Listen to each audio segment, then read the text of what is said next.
안녕하세요. 아빠가 들려주는 머신러닝 예측 모형 김지형입니다.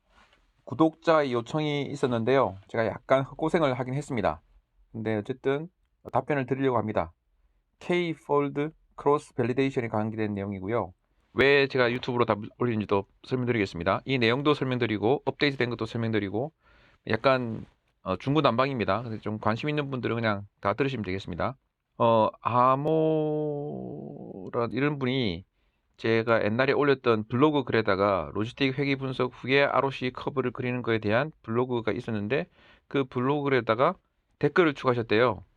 그래서 제가 이렇게 질문이 있어가지고 그 댓글 가보니까 댓글이 삭제되어 있는지 안 보이는 거예요. 댓글이 있으면 거기다 답글을 쓰면 되는데 답글을 쓸 수가 없는 거죠. 그래서 제가 메일로 답장을 드렸는데 이 메일이 이 블로그에 온 거를 블로그에 댓글 단 거를 자동으로 만들어진 자동 생성 메일인지라 이 메일 주소가 없어요. 이게 뭐 no reply 뭐 이래 돼서 제가 답변을 썼는데 부도 불구하고 이게 안 간 거죠. 그래가지고 이거 안 되겠구나 싶어가지고 부득이하게 뭐 혹시나 이 유튜브를 보실까 싶어가지고 답변을 쓰도록 하겠습니다.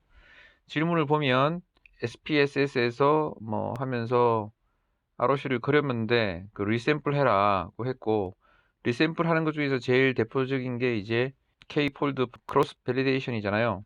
그래서 그거를 이제 제가 이전에 만들어둔 게 있는데 하고 막 찾았는데 그게 없는 거예요. 그래가지고 뭐 결국은 새로 만들었어요. 근데 만들고 나서 보니까 옛날에 만들었던 게 있는 거예요. 언제 만들었는데 하면서도 그게 주소를 못 찾았는데 만들고 나서 보내준 다음에 그 주소를 찾은 거예요. 근데 그 두 개가 기능이 약간 달라요. 새로운 관점에서 하다 보니까. 그래서 그런 거 하나 하고 ROC를 그리는데 부스트래핑을 하는 을 통해서 만든 ROC 커브에 대한 질문도 있어가지고 그것도 이전에 제가 만든 게 있거든요. 그것도 같이 보내드렸는데 그런 것들을 하나씩 설명드리겠습니다.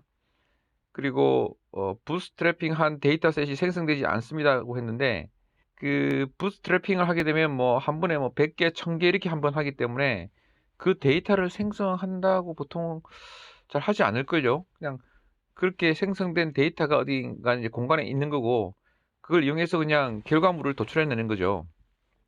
그래서 그 데이터셋을 자체를 얻어서 뭔가 하려고 하지는 않을 것 같습니다.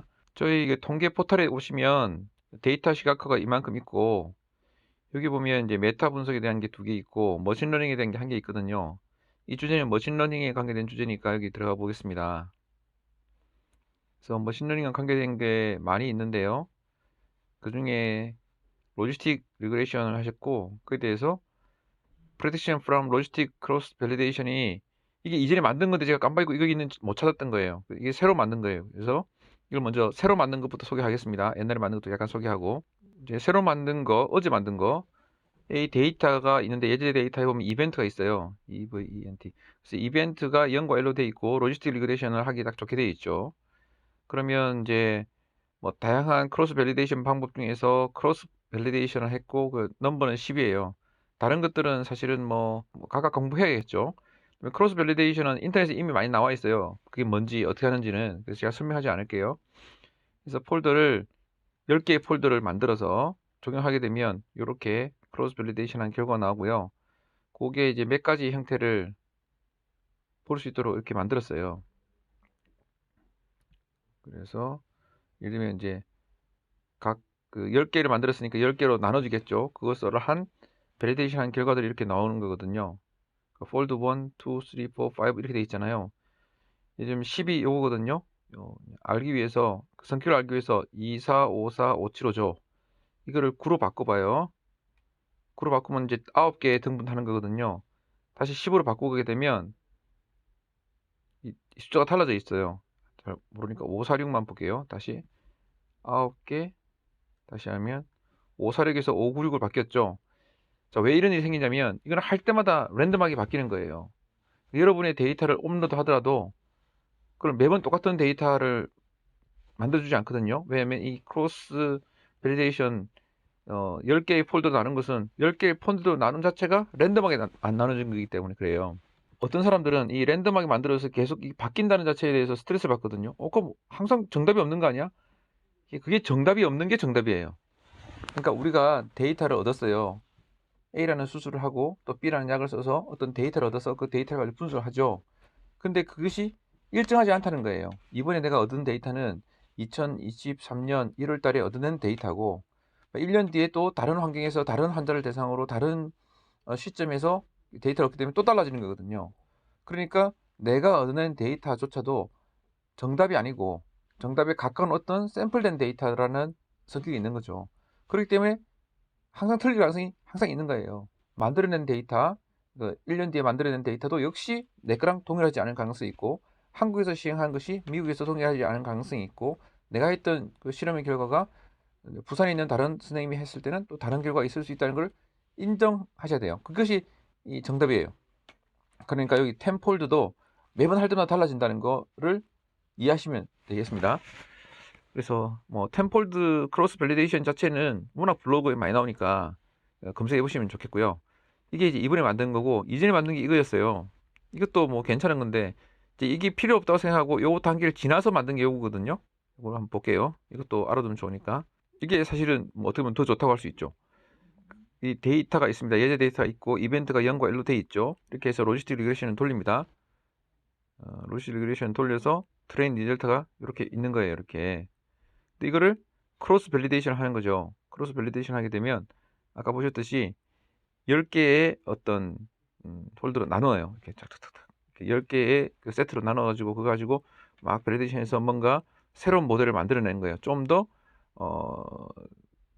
이제 밸리데이션 된 모델을 만들어내 가지고 이거는 테스트 데이터를 넣는 거죠. 이 테스트 데이터는 이제 이벤트, 에이지, 섹스 이것처럼 트레인 데이터에 나온 거랑 거의 똑같은 데이터죠. 이벤트가 마치 이건 트레인 데이터는 한국의 데이터, 테스트 데이터는 미국 데이터 뭐 이런 식으로 되겠죠.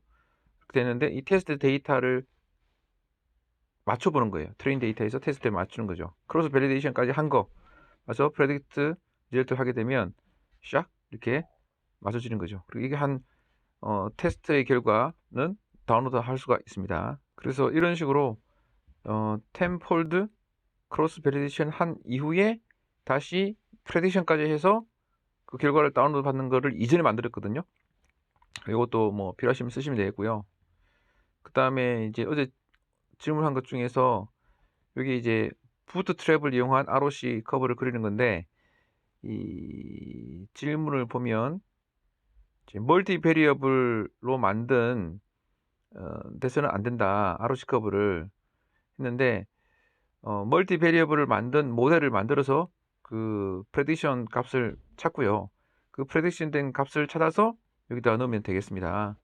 그래서 한번 가볼게요. 클래시파이어 플랫이라고 해서 이건 아주 옛날에 만든 거거든요. 이제 observed가 있죠. 0과 1이죠. 실제 값이. 그리고 prediction 값은 probability, 뭐 propensity score라고 할 수도 있고 probability라고 할 수 있고 SPSS는 save에서 나타나는 값이고 뭐 하여튼 어쨌든 여러분이 구해낸 그 값, 그게 로지스틱 리그레션이든 뭐든 간에 구해낸 그 값이 있을 때 플러스를 그리면 accuracy 플랫도 그려주고 그 다음에 ROC 플러스 그려줍니다. 이제 일반적으로 잘 그릴 수 있는 ROC죠. 이게 시간이 좀 걸리는 이유가 데이터가 꽤 많아요.